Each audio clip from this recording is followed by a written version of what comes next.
à vous trois. Donc, Monsieur Gilles Maintré, absolument ravi de vous accueillir voilà, parmi nous. Vous avez aussi le droit à 10 minutes, c'est très démocratique ici, 10 minutes chacun. Je sais que Yvan a pris un peu d'avance, mais merci à vous. Merci, et ensuite, on passera aux échanges avec nos collègues. Merci Madame la Présidente, merci de votre invitation. Alors, juste pour présenter rapidement, alors d'abord, je suis moi-même élu local, je suis maire adjoint du 16e arrondissement, je suis aussi conseiller métropolitain du Grand Paris, donc on ne va pas entrer dans ce débat-là. Je suis vice-président de la commission transition énergétique, on en débattra avec Éric Berdoati. Je vous conseille aussi la lecture voilà, de l'excellent rapport. Bien sûr, que j'ai lu. On peut vous guérir, oui. Et je suis par ailleurs, cofondateur et président de l'association Electis, donc qui est une association, loi 1901, où on travaille sur comment amener la technologie sur la démocratie, et notamment sur un sujet central qui nous occupe aujourd'hui, qui est le vote, puisque c'est le vote, bien sûr, le nerf de tout ce dont on discute aujourd'hui. Alors, je vais être, bien sûr, très rapide. J'ai envie de dire 4 choses. Qu'est-ce qui va pas, qu'est-ce qu'il ne faut pas faire, qu'est-ce qu'on pourrait faire, et essayer comme ça de participer au débat. Alors, qu'est-ce qui ne va pas? Alors, le titre de notre débat aujourd'hui, c'est comment redynamiser l'engagement citoyen. Moi, il me semble que le constat est beaucoup plus dramatique que ça. Ce n'est pas un problème d'essoufflement de la dynamique. J'ai amené Challenge, vous avez tous vu, hein, il faut sauver la démocratie. Il y a 2 chiffres qui sont effrayants. 61% des Français, nous sommes 61% à penser que la démocratie est en danger en France. Et il y a des chiffres dont on ne mesure peut-être pas aussi la portée. 30% d'entre nous pensent que les élections sont toujours, ou la plupart du temps, truquées. Nous, certains d'entre nous sont convaincus qu'on a un système de vote papier extraordinairement éprouvé par le temps. 30% de nos concitoyens pensent que ce n'est pas le cas. Donc, il faut refonder profondément le lien qu'on peut avoir avec la démocratie. Et puis, peut-être, tout aussi inquiétant, peut-être plus, 40% des jeunes de moins de 35 ans pensent que la démocratie n'est pas nécessairement le meilleur système. Alors c'est même la jeunesse qui est en train de douter du système. Voilà. Qu'est-ce qu'on répond à cette jeunesse? Comment est-ce qu'on retrouve un lien sur l'utilité, la confiance, comme disait Ivan Louarnevski, qui est le cœur du pacte démocratique, et qu'on peut refonder ça. Alors, face à ça, qu'est-ce qui va? Quelles sont les lueurs d'espoir? Alors, toujours, hein, quand on lit Challenge, on vous dit, Challenge conclut en disant « La balle est dans le camp des élus et pas des citoyens. Les citoyens ne veulent pas s'impliquer, c'est aux élus de se... » Alors, moi, je suis en désaccord total. D'ailleurs, ce n'est pas ce que disent les chiffres de Challenge eux-mêmes. Quand on regarde qu'est-ce que demandent les citoyens, ils demandent aussi plus de participation. Quand on voit les instruments plébiscités par les citoyens comme devant faire partie de l'arsenal politique, on retrouve le référendum, le fameux référendum d'initiative citoyenne, la participation de manière générale. 2 tiers des Français pensent que les grandes orientations du pays devraient être soumises à un référendum. Il y a cette volonté. Et pour sortir un petit peu des chiffres, quand on voit derrière le mouvement des Gilets jaunes, qu'on ne peut pas résumer ici en une discussion qui est très protéiforme, mais quand on voit que des citoyens certains collectifs citoyens passent leur samedi après-midi à réfléchir à la démocratie sur des ronds-points ou ailleurs, plutôt qu'à regarder des séries Netflix, on se dit que là, il y a une volonté, quand même, d'engagement qui est porteuse d'espoir. Voilà.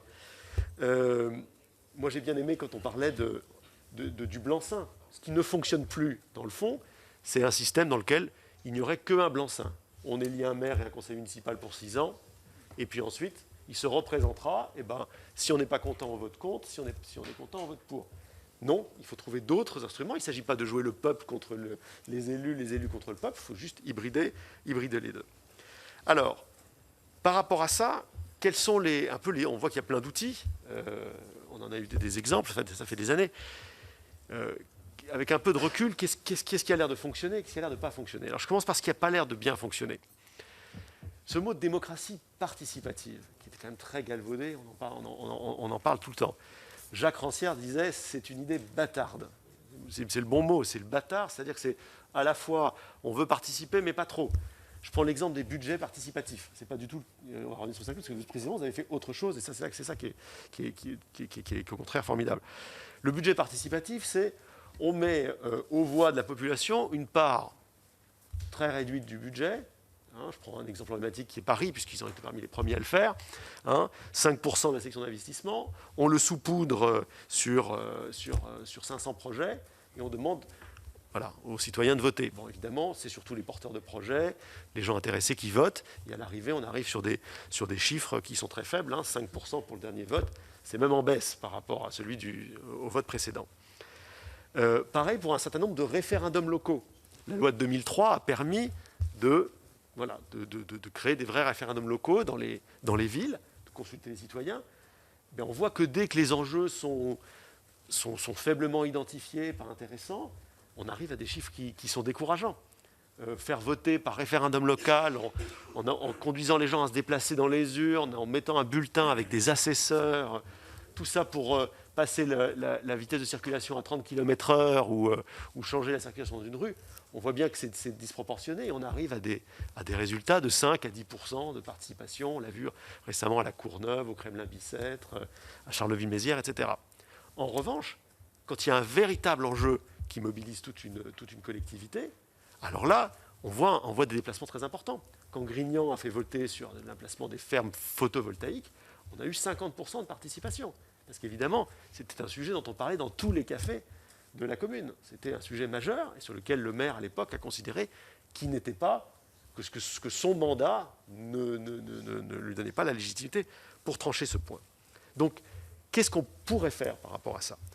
Je crois qu'il y a vraiment une nouvelle donne qui est ouverte, qui est le vote électronique. Alors, quand je dis le vote électronique, moi, je privilégie, alors, puisqu'on faisait un peu de bibliographie tout à l'heure, moi, j'ai un livre sur lequel je résume un peu ces idées, démocratie, rendons le vote aux citoyens. Je préfère le terme de vote technologique. C'est-à-dire comment on peut aujourd'hui voter à distance, depuis son téléphone, son ordinateur, sur un certain nombre d'enjeux. On parle bien ici de démocratie locale. Je mets complètement de côté les questions de vote au niveau national qui posent des enjeux de sécurité qui sont au-delà de ce que proposent les dispositifs actuels. Mais au niveau du vote au niveau local, on a aujourd'hui des instruments qui sont suffisamment sûrs, confidentiels, flexibles, pour permettre justement de se prononcer sans avoir à mobiliser tout l'arsenal d'un vote papier, qui sont inclusifs.